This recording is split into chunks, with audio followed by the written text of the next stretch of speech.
বেছি দূৰ যে ভূপেন বৰা ডাঙৰীয়া আমাৰ বিৰোধী ঐক্য মঞ্চৰ সদায় পক্ষ।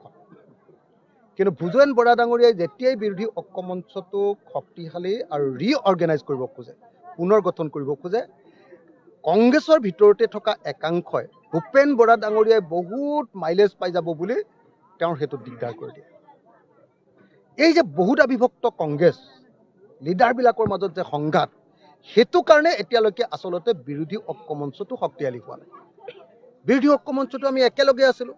যদি গৌৰৱ গগৈ ডাঙৰীয়াই বিহালী বিধানসভা আসনখন অকলে খেলাৰ কাৰণে প্ৰস্তাৱ নিদিলেহেঁতেন, সিদ্ধান্ত নল'লেহেঁতেন, তেতিয়াতো আজিৰ দিনটোতো আমি পঞ্চায়ত ইলেকশ্যন একেলগে খেলিলোহেঁতেন। কিন্তু দুৰ্ভাগ্যৰ কথা যে এজনে বিচাৰিলে আনজনে নিবিচাৰে, আনজনে বিচাৰিলে সিজনে নিবিচাৰে। এই যিটো কংগ্ৰেছৰ ভিতৰৰ যিটো আন্তঃসংঘাত, এই আন্তঃসংঘাতটোৰ কাৰণে আচলতে আমি বিজেপি বিৰোধী সংগ্ৰামখন বেছি দূৰ আগুৱাই নিব পৰা নাই। মই সেইকাৰণে বিনম্ৰভাৱে প্ৰাৰ্থনা জনাইছোঁ। মইতো ৰাহুল গান্ধীকে কৈছিলোঁ, আচলতে ৰাহুল গান্ধীয়ে মাজতে মাতি নিছিলে, খুব ভাল হৈছিলে। এতিয়া স্পষ্টকৈ ৰাহুল গান্ধী ডাঙৰীয়াই কৈ দিব লাগে যে চব তোমালোক একলগ হোৱা আৰু একেলগে তোমালোকে বিজেপিক পৰাভূত কৰিব পৰা ষ্ট্ৰেটেজি তৈয়াৰ কৰা। তিনিককৈ যদি একত্ৰিত হয় তেতিয়াহ'লে উজনি অসমত বিজেপি ধূলিচ্ছাত হৈ যাব। হিমন্ত বিশ্ব শৰ্মাৰ পাৰ্টি বিজেপি একদম মানে এই সাগৰত যে আহে কি বুলি কয়, চুনামিত পৰিব। একদম বিজেপি চুনামিত পৰিব উজনি অসমত, আৰু উজনি অসমত যদি চুনামিত পৰে নামনি অসমৰ মানুহেও অনায়াসে তেতিয়া বিজেপি বিৰোধী স্থিতি ল'ব। সেইকাৰণে তিনিককৈ ঐক্যবদ্ধ হোৱাটো খুব জৰুৰী। যিদিনাই কংগ্ৰেছৰ লগত আমাৰ একতা হৈ যাব, যিদিনাই আমি ঐক্যবদ্ধ হ'ম কংগ্ৰেছৰ লগত, সেইদিনাই আকৌ তিনিককৈ একলগ হ'ম। অসমৰ পঞ্চায়ত এতিয়ালৈকে ফাইনেল হোৱা নাই, কাইলৈৰ ভিতৰত ফাইনেল হৈ যাব। খুব কম, কাইলৈ লাষ্ট ডেট, গতিকে খুব কম সংখ্যক আসনত আমি পঞ্চায়তত খেলিছোঁ। মই বাৰম্বাৰ কৈছোঁ যে পঞ্চায়তত খেলিব পাৰোঁ, কিন্তু খেলা নাই।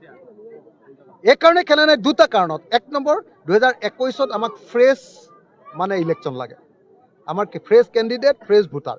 তেতিয়া আমি 6% এইবাৰ আমি যেনে তেনে আমি ভোট পাবই লাগিব আমাৰ ৰিকগনিশ্যনৰ কাৰণে, ৰাইজৰ দলৰ ৰিকগনিশ্যনৰ কাৰণে। সেইকাৰণে এইটো এক নম্বৰ ষ্ট্ৰেটেজি। 2 নম্বৰ কথাটো হ'ল যে আমি পঞ্চায়ত ইলেকশ্যনত এৰি দিব খুজিছোঁ বাকী দলবিলাকৰ কাৰণে। যদি আমিও দি দিওঁ, কংগ্ৰেছেও দি দিয়ে, অন্য পাৰ্টিয়েও দি দিয়ে, তেতিয়াহ'লেতো কোনোপধ্যে মানে বিজেপিক হৰুৱাব নোৱাৰি। গতিকে বিজেপিক হৰুৱাৰ স্বাৰ্থত আকৌ এবাৰ আমি ত্যাগ কৰিছোঁ যে ভূপেন বৰা ডাঙৰীয়া আমাৰ বিৰোধী ঐক্য মঞ্চৰ সদায় পক্ষ। কিন্তু ভূপেন বৰা ডাঙৰীয়াই যেতিয়াই বিৰোধী ঐক্য মঞ্চটোক শক্তিশালী আৰু ৰিঅৰ্গেনাইজ কৰিব খোজে, পুনৰ গঠন কৰিব খোজে, কংগ্ৰেছৰ ভিতৰতে থকা একাংশই ভূপেন বৰা ডাঙৰীয়াই বহুত মাইলেজ পাই যাব বুলি বেছি দূৰ যে ভূপেন বৰা ডাঙৰীয়া আমাৰ বিৰোধী ঐক্য মঞ্চৰ সদায় পক্ষ। কিন্তু ভূপেন বৰা ডাঙৰীয়াই যেতিয়াই বিৰোধী ঐক্য মঞ্চটোক শক্তিশালী আৰু ৰিঅৰ্গেনাইজ কৰিব খোজে, পুনৰ গঠন কৰিব খোজে, কংগ্ৰেছৰ ভিতৰতে থকা একাংশই ভূপেন বৰা ডাঙৰীয়াই বহুত মাইলেজ পাই যাব বুলি তেওঁৰ সেইটো দিগদাৰ কৰি দিয়ে। এই যে বহুত আবিভক্ত কংগ্ৰেছ লিডাৰবিলাকৰ মাজত যে সংঘাত, সেইটো কাৰণে এতিয়ালৈকে আচলতে বিৰোধী ঐক্য মঞ্চটো শক্তিশালী হোৱা নাই। বিৰোধী ঐক্য মঞ্চটো আমি একেলগে আছিলোঁ। যদি গৌৰৱ গগৈ ডাঙৰীয়াই বিহালী বিধানসভা আসনখন অকলে খেলাৰ কাৰণে প্ৰস্তাৱ নিদিলেহেঁতেন, সিদ্ধান্ত নল'লেহেঁতেন, তেতিয়াতো আজিৰ দিনটোতো আমি পঞ্চায়ত ইলেকশ্যন একেলগে খেলিলোহেঁতেন। কিন্তু দুৰ্ভাগ্যৰ কথা যে এজনে বিচাৰিলে আনজনে নিবিচাৰে, আনজনে বিচাৰিলে সিজনে নিবিচাৰে। এই যিটো কংগ্ৰেছৰ ভিতৰৰ যিটো আন্তঃসংঘাত, এই আন্তঃসংঘাতটোৰ কাৰণে আচলতে আমি বিজেপি বিৰোধী সংগ্ৰামখন বেছি দূৰ আগুৱাই নিব পৰা নাই। মই সেইকাৰণে বিনম্ৰভাৱে প্ৰাৰ্থনা জনাইছোঁ। মইতো ৰাহুল গান্ধীকে কৈছিলোঁ, আচলতে ৰাহুল গান্ধীয়ে মাজতে মাতি নিছিলে, খুব ভাল হৈছিলে। এতিয়া স্পষ্টকৈ ৰাহুল গান্ধী ডাঙৰীয়াই কৈ দিব লাগে যে চব তোমালোক একলগ হোৱা আৰু একেলগে তোমালোকে বিজেপিক পৰাভূত কৰিব পৰা ষ্ট্ৰেটেজি তৈয়াৰ কৰা।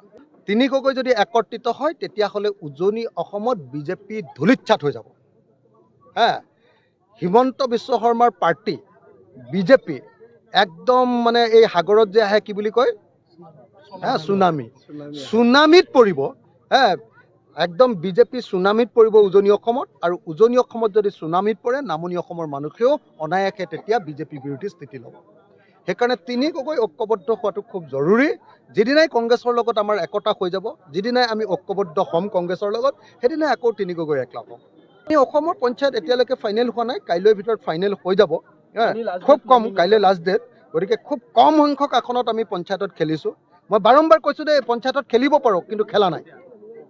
এইকাৰণে খেলা নাই দুটা কাৰণত। এক নম্বৰ, 2021ত আমাক ফ্ৰেছ মানে ইলেকশ্যন লাগে আমাৰ ফ্ৰেছ কেণ্ডিডেট ফ্ৰেছ ভোটাৰ তেতিয়া আমি 6% এইবাৰ আমি যেনে তেনে আমি ভোট পাবই লাগিব আমাৰ ৰিকগনিশ্যনৰ কাৰণে ৰাইজৰ দলৰ ৰিকগনিশ্যনৰ কাৰণে সেইকাৰণে এইটো 1 নম্বৰ ষ্ট্ৰেটেজি 2 নম্বৰ কথাটো হ'ল যে আমি পঞ্চায়ত ইলেকশ্যনত এৰি দিব খুজিছোঁ বাকী দলবিলাকৰ কাৰণে যদি আমিও দি দিওঁ কংগ্ৰেছেও দি দিয়ে অন্য পাৰ্টিয়েও দি দিয়ে তেতিয়াহ'লেতো কোনো পধ্যে মানে বিজেপিক হৰুৱাব নোৱাৰিম গতিকে বিজেপিক হৰুৱাৰ স্বাৰ্থত আকৌ এবাৰ আমি ত্যাগ কৰিছোঁ যে ভূপেন বৰা ডাঙৰীয়া আমাৰ বিৰোধী ঐক্য মঞ্চৰ সদায় পক্ষ কিন্তু ভূপেন বৰা ডাঙৰীয়াই যেতিয়াই বিৰোধী ঐক্য মঞ্চটোক শক্তিশালী আৰু ৰিঅৰ্গেনাইজ কৰিব খোজে পুনৰ গঠন কৰিব খোজে কংগ্ৰেছৰ ভিতৰতে থকা একাংশই ভূপেন বৰা ডাঙৰীয়াই বহুত মাইলেজ পাই যাব বুলি